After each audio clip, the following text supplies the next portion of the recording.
तो इस तरह जो हमारा पहला जो प्रजामंडल रहेगा विद्यार्थियों, जिसके बारे में अध्ययन करेंगे, वह होगा विद्यार्थियों आपके जयपुर प्रजामंडल। अब देखिए, इसमें हम सीधे ही 1931 की घटनाओं शुरुआत नहीं करेंगे जहां पर जयपुर प्रजामंडल गठित हुआ है, या फिर 1936 की घटनाओं से हम इसको शुरू नहीं करेंगे जहां पर ये प्रजामंडल पुनर्गठित हुआ है। उसके पहले भी कई सारी हमें ऐसी चीजें दिखाई देती है जो हमारी परीक्षा की दृष्टि से भी महत्वपूर्ण है और हमें पढ़नी चाहिए। वो पढ़ेंगे तो एक आपको क्रम मिलेगा और उस क्रम से प्रजामंडल को आपको याद नहीं रखना पड़ेगा, आप उसको समझ पाओगे। जैसे जो आपके जयपुर का भाग है, इस जयपुर रियासत के अंतर्गत जो जन जागृति लाने का काम, प्रारंभिक काम अगर किसी व्यक्ति ने किया है तो विद्यार्थियों वह है अर्जुनलाल शेट्टी।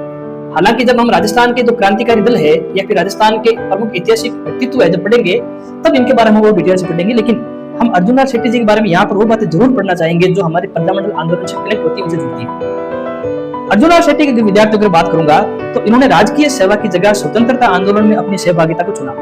आप सब याद करने का प्रयास करते हो कि अर्जुनलाल शेट्टी वे शख्सियत है जो पहले चोमू के जो आपके देवी सिंह थे उनके यहाँ कार्य करते थे, लेकिन अपनी राजनीतिक गतिविधि की वजह से उन्होंने वो कार्य छोड़ दिया।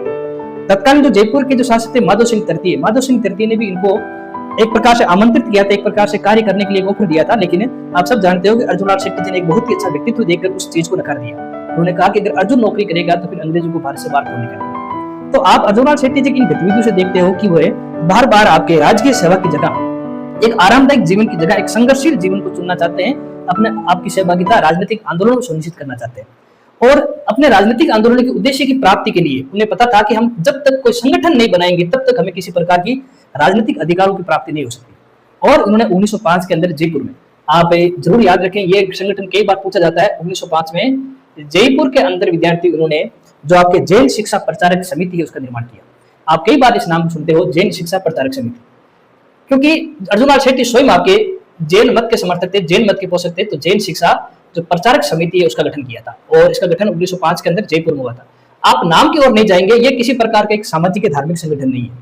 इसका उद्देश्य कहीं न कहीं राजस्थान में क्रांतिकारी घटनाओं को बढ़ावा देना है। जब आप इसके सहयोगी संगठनों को पढ़ेंगे, ये जो जैन शिक्षा प्रचारक समिति है इसी के सहयोगी संगठन के रूप में जो अर्जुनलाल शेट्टी है उन्होंने कई सारे संगठन बनाए, जैसे वर्धमान विद्यालय के बाद में वर्धमान छात्रावास, जो ये इस प्रकार के संगठन बन रहे हैं। ये संगठन उस समय आपकी क्रांतिकारी गतिविधि में संलग्न जो व्यक्तित्व है उनका सहयोग करते थे, उनको एक प्रकार से शिक्षा देते थे।